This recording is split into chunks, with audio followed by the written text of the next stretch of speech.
Hello dear students, this is another video of the chapter Accounting for Partnership Firm Fundamental.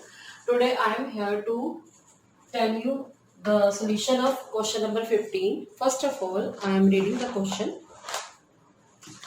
Lata and Mamta are partners with capital of rupees 3 lakh and 2 lakh respectively, sharing profit as Lata 70% and Mamta 30%. कि दो partner है यहाँ पर इस question में लता और ममता।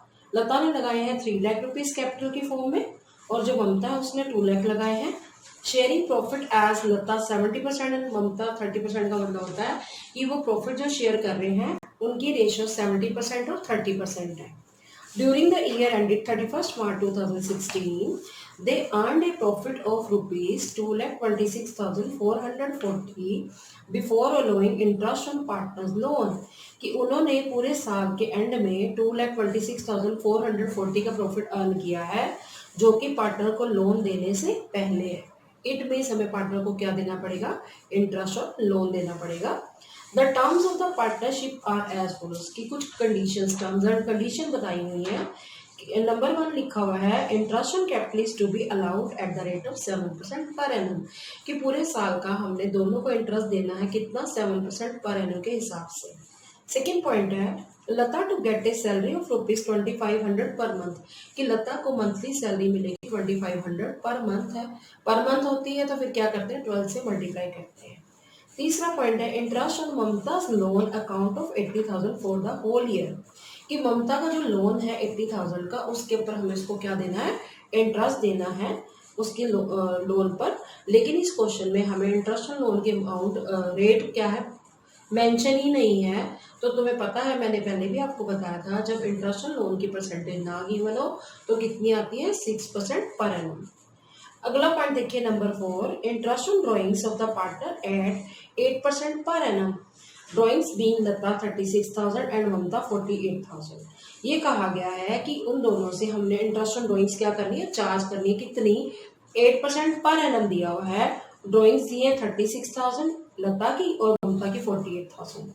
अगर per annum word बेटा ना होता तो जो ड्रॉइंग्स दे रखी है लता की 36,000 उसका सीधा हम 8/100 करते हैं और ममता का 48,000 का 8% मतलब 8/100 करते, तब हम 6/12 नहीं करते। अगर पर एनम दिया हो तो हम क्या करेंगे 6/12 करेंगे। हमेशा हमारी जो पार्टनरशिप फर्म है वो इंटरेस्ट ऑन ड्रॉइंग कितना चार्ज करती है, एवरेज पीरियड 6/12 रहता है अगर पूरे साल की ड्रॉइंग्स दे रखी है। लेकिन इसमें पर एनम वर्ड लिखा हुआ है तो 6/12 करेंगे।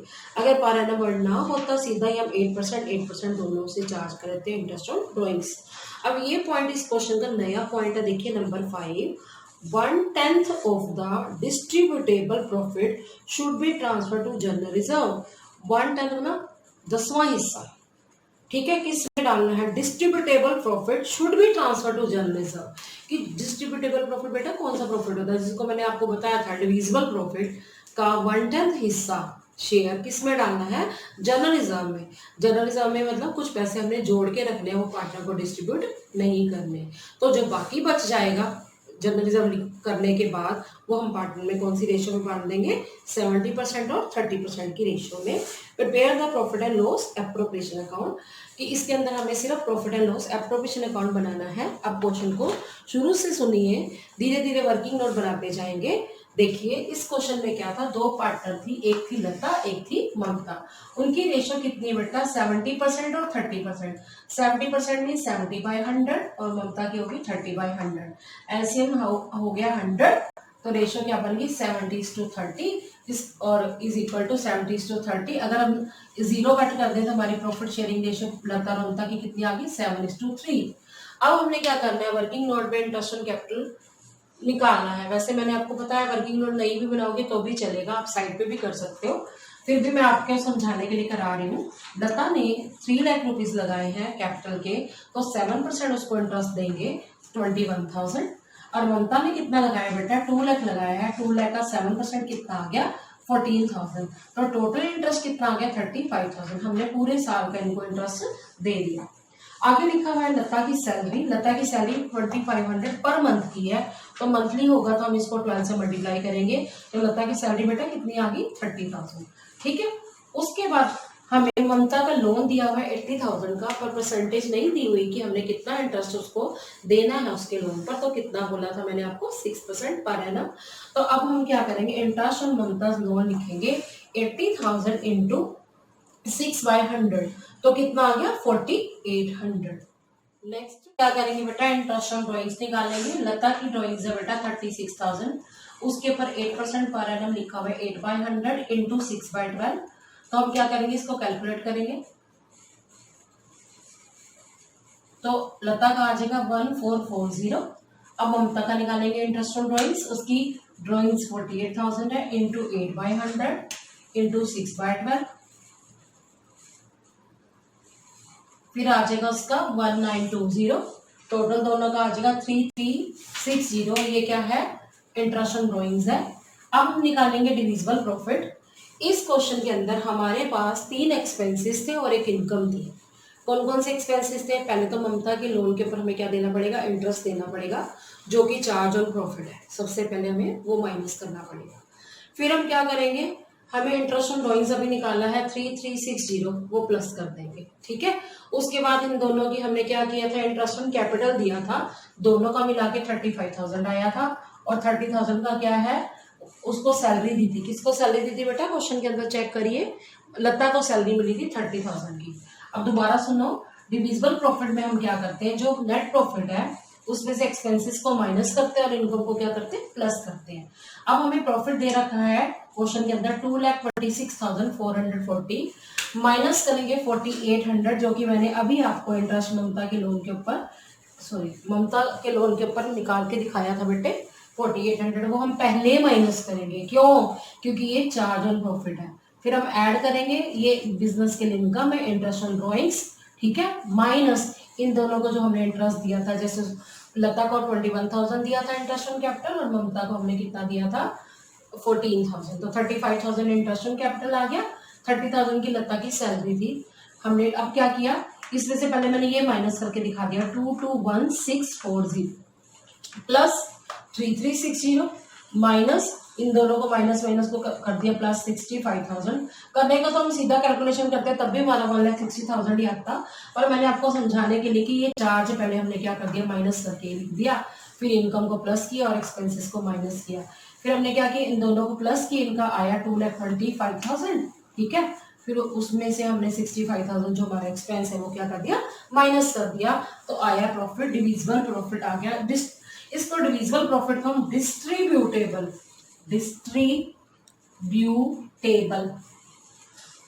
प्रॉफिट्स भी कहते हैं। डिस्ट्रीब्यूटेबल का मतलब नाम से पता चले ऐसा प्रॉफिट जो पार्टनर को बांटना है। लेकिन हमारा जो 1,60,000 आया अभी पार्टनर को हमें नहीं बांटना। लॉजिकली क्यों नहीं बांटना, क्योंकि लिखा हुआ है 1/10 of the distributable profit should be transfer to general reserve. इसका मतलब क्या है कि जितना हमारा डिस्ट्रीब्यूटेबल प्रॉफिट आया उसका 1/10 हिस्सा हमें जनरल रिजर्व में डाल देना है, मतलब कि एक जगह जोड़ के रख देना, जो कि हमें पार्टनर को नहीं डिस्ट्रीब्यूट करना। तो अब हम क्या कहेंगे, amount transferred to general reserve is equal to 1,60,000 जो ये आया है इंटू 1/10, तो कितना आ गया 16,000। अब हमारे पास रिमेनिंग प्रॉफिट निकलेगा बेटा, रिमेनिंग डिस्ट्रीब्यूटेबल प्रॉफिट। वो कैसे निकलेगा बेटा, हम अब कहां तक पहुंच चुके थे, 1,60,000 तक तो पहुंच चुके थे। अगर ये पॉइंट ना होता जनरल रिजर्व वाला, तो हम यही वाला पार्टनर को क्या करते बेटा, डिस्ट्रीब्यूट करते ना। लेकिन इसमें से अभी 16,000 हमें रिजर्व के फॉर्म में रखना पड़ेगा, यानी कि किसी को नहीं देना। तो हमारे पास जो ये प्रॉफिट निकल के आया बेटा 1,44,000, ये हम क्या करेंगे, पार्टनर को बांटेंगे। बेटा ये वाला पॉइंट एक बार दोबारा सुनो, क्या रिमेनिंग डिस्ट्रीब्यूटेबल प्रॉफिट कौन सा प्रॉफिट है, ये वो प्रॉफिट है जो सारे खर्चों को माइनस करके और इनकम को प्लस करके निकला है। वैसे तो हम यहाँ तक पहुंच गए थे 1,60,000 तक, तो हमें दोबारा निकालने की जरूरत नहीं होगी। तो हमने क्या किया, जो 1,60,000 आ गया सारे एक्सपेंसेस और इनकम को माइनस करके, उसमें से जो हमने 16,000 जो रिजर्व रख लिया, रिजर्व का मतलब एक जगह जोड़ के रख लिया कि ये पार्टनर को हमें डिस्ट्रीब्यूट नहीं करना, तो उसको हम जब माइनस करेंगे तो हमारे पास बच जाएगा 1,44,000। ये हम लता और ममता में किस रेशियो में बांटेंगे बेटा? 7:3। ये जो हमारा रिमेनिंग डिस्ट्रीब्यूटेबल प्रॉफिट आया है वो हम लता और ममता को बांटेंगे। रेशियो थी 7/10 और 3/10। हमारा कितना आया बेटे प्रॉफिट? 1,44,000 का 7/10 करेंगे तो लता का आ जाएगा 1,08,000। फिर ममता का शेयर निकालेंगे 1,44,000 का 3/10, इसका आ जाएगा बच्चे 43,200। अब हमें क्वेश्चन में क्या पूछा गया है? हमें profit and loss appropriation account पूछा गया है for the year ended 31 March 2016। Format बेटे सबको पता ही है, डेबिट साइड लिखेंगे हम पर्टिकुलर्स, फिर यहाँ पे अमाउंट। ये कौन सी साइड है? Credit side. इसमें भी क्या लिखेंगे? Particulars amount. हमें क्वेश्चन के अंदर बेटे प्रॉफिट एंड लॉस का बैलेंस दिया हुआ है। कितना दिया हुआ है? 2,26,440। पर हमें इसमें से क्या निकालना है? इंटरेस्ट और ममताज लोन माइनस करना है।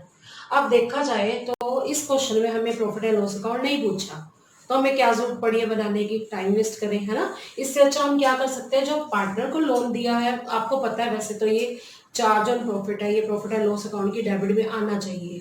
अगर प्रॉफिट एंड लॉस अकाउंट पूछा होता तो जरूर हम क्या करते, प्रॉफिट एंड लॉस अकाउंट बनाते, फिर credit side by net profit लिखते जितना प्रॉफिट होता, और डेबिट साइड हम क्या करते हैं, टू इंटरेस्ट और ममताज लोन लिख के वो माइनस कर देते, और बैलेंस फिगर आती to profit transfer to partners, to profit transfer to profit and loss appropriation account, फिर वो ये प्रॉफिट होता। लेकिन जब हमें क्वेश्चन में क्या है, प्रॉफिट एंड लॉस अकाउंट का बैलेंस तो चलो गिवन है ही है, पर ममता ने जो लोन दिया था उसके ऊपर हमें इंटरेस्ट देना पड़ेगा, पर प्रॉफिट एंड लॉस अकाउंट तो पूछा नहीं, तो हम क्यों बनाए? हम क्या करेंगे, जो हमें क्वेश्चन में प्रॉफिट दिया क्रेडिट साइड लिखेंगे पहले by profit and loss account 2,26,440। तो सबसे पहले जो चार्ज होते हैं, चार्ज 3 होते हैं, मैंने बताया था, rent to a partner, interest on partners loan and manager commission, वो तीनों माइनस होते हैं। पर इस क्वेश्चन में सिर्फ लोन जो है हमारी पार्टनर ने दिया था उसके ऊपर हमें उसको क्या देना पड़ेगा, इंटरेस्ट, तो हम इसको क्रेडिट साइड में से माइनस करके भी दिखा सकते हैं, दोनों ही तरीके ठीक है। या प्रॉफिट एंड लॉस अकाउंट बनाओ, उसमें डेबिट में लिख देते हैं, ठीक है, और balance figure profit and loss की जो आती वो एप्रोप्रिएशन में डाल देते हैं, या फिर हम क्या कर सकते हैं, इसको क्रेडिट साइड में से माइनस करें तब भी ठीक है। अब हमने जो इंटरेस्ट ऑन ममताज लोन निकाला था 4800, इसमें से क्या कर दिया बच्चे, माइनस कर दिया, तो क्या आ गया 2,21,640। उसके बाद हमने लिखा by interest on drawings. By में क्यों लिखा, क्योंकि बिजनेस के लिए क्या है बेटा, इनकम है, तो क्रेडिट साइड आएगी। और लता के आगे हमने लिख दिया 1,440, जो हमने उसे इंटरेस्ट ऑन ड्रॉइंग्स क्या किया बच्चे, चार्ज किया है। और ममता का कितना बेटा, अभी मैंने आपको वर्किंग नोट में सिखाया था 1,920, तो टोटल आ गया 3,360। इसके आगे मैंने करंट अकाउंट इसलिए नहीं लिखा क्योंकि लता और ममता की कैपिटल अकाउंट के बैलेंस गिवन है, ये नहीं लिखा कि कैपिटल फिक्स्ड है या करंट अकाउंट के बैलेंस है, तो यानी कि कैपिटल कौन सी होगी बच्चे, फ्लक्चुएटिंग होगी, तो हमने इसलिए इनके आगे करंट अकाउंट नहीं लिखा। अब चलिए डेबिट साइड। डेबिट साइड हमारे क्या आते हैं बच्चे, एक्सपेंसेस आते हैं। डेबिट साइड हमने लिखा टू इंटरेस्ट ऑन कैपिटल। लता के सामने हमने 21,000 लिखा, जो मैंने आपको वर्किंग नोट में सिखाया था। ममता को कितना दिया हमने इंटरेस्ट ऑन कैपिटल, 14,000, तो दोनों को प्लस करके कितना आ गया बेटे, 35,000 हमने लिख दिया। फिर लता को हमने सैलरी दी थी 30,000 की, तो ये सैलरी हमने 30,000 लिख दी डेबिट साइड, क्योंकि ये एक्सपेंस है।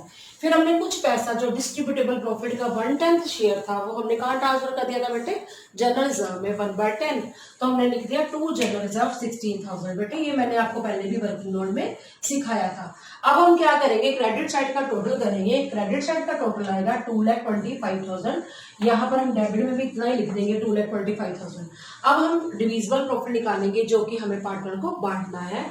इसको निकालने के दो तरीके हैं, एक तो मैंने आपको वर्किंग नोट में सिखाई दिया कि किस तरह से हमें बांटना है, अदरवाइज दूसरा तरीका भी यही है कि 2,25,000 में से डेबिट के जितने ही एक्सपेंसेस है, देखिए एक्सपेंस क्या है, एक इंटरेस्ट ऑन कैपिटल जो हमने पार्टनर को दिया है, और एक पार्टनर को सैलरी दी है, और कुछ शेयर जो है हमने जनरल रिजर्व में रख लिया है, तो इनका टोटल हमारा आ जाएगा बेटा 81,000। अगर हम 2,25,000 में से 81,000 माइनस कर देते हैं तो भी हमारा 1,44,000 आएगा, अदरवाइज मैंने आपको वर्किंग नोट में सिखाई दिया था 1,44,000।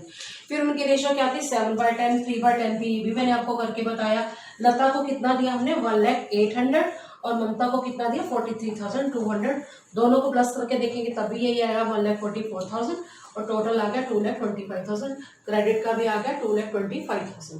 इस अकाउंट को बेटा एक बार दोबारा सीखो, ये हमने 31 मार्च 2016 को बनाया क्योंकि बिगनिंग जो है 1 अप्रैल 2015 को थी। क्रेडिट साइड हमने लिखा by profit and loss account जो हमें क्वेश्चन में गिवन था। ममता को जो हमने लोन के ऊपर इंटरेस्ट दिया है वो या तो प्रॉफिट एंड लॉस अकाउंट बना के डेबिट में लिख देते तब भी चलता, अदरवाइज अगर हमें पूछा ही नहीं प्रॉफिट एंड लॉस अकाउंट तो हम इसको क्रेडिट में से माइनस करके भी दिखा सकते हैं। फिर इंटरेस्ट ऑन ड्राइंग जो लता से चार्ज किया हमने वो लिख दिया, जो ममता से चार्ज किया वो लिखा, फिर दोनों को प्लस करके आ गया 3360।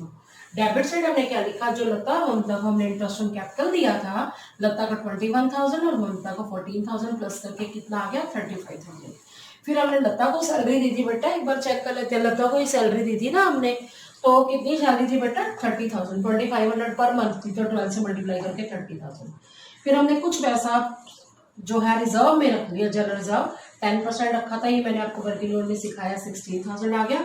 फिर हमने प्रॉफिट ट्रांसफर करना है, वो कैसे निकालते हैं, जैसे क्रेडिट का पहले हमने टोटल किया 2,25,000, उसमें से डेबिट यहाँ तक एक्सपेंसेस कितने बेटा अभी बताया मैंने आपको 81,000, तो कितने बच गए 1,44,000। ये डिविजिबल प्रॉफिट है जो हमने पार्टनर को उनकी रेशो में बांटना है, जो मैंने अभी सिखाया 7/10 और 3/10। लता में 1,08,000 और ममता में 43,200 आ गया, टोटल आ गया 1,44,000। और सारे डेबिट और क्रेडिट का टोटल इक्वल ही होगा 2,25,000, 2,25,000। बेटा I hope you understood the topic well. Stay tuned with me in the next video. Thanks.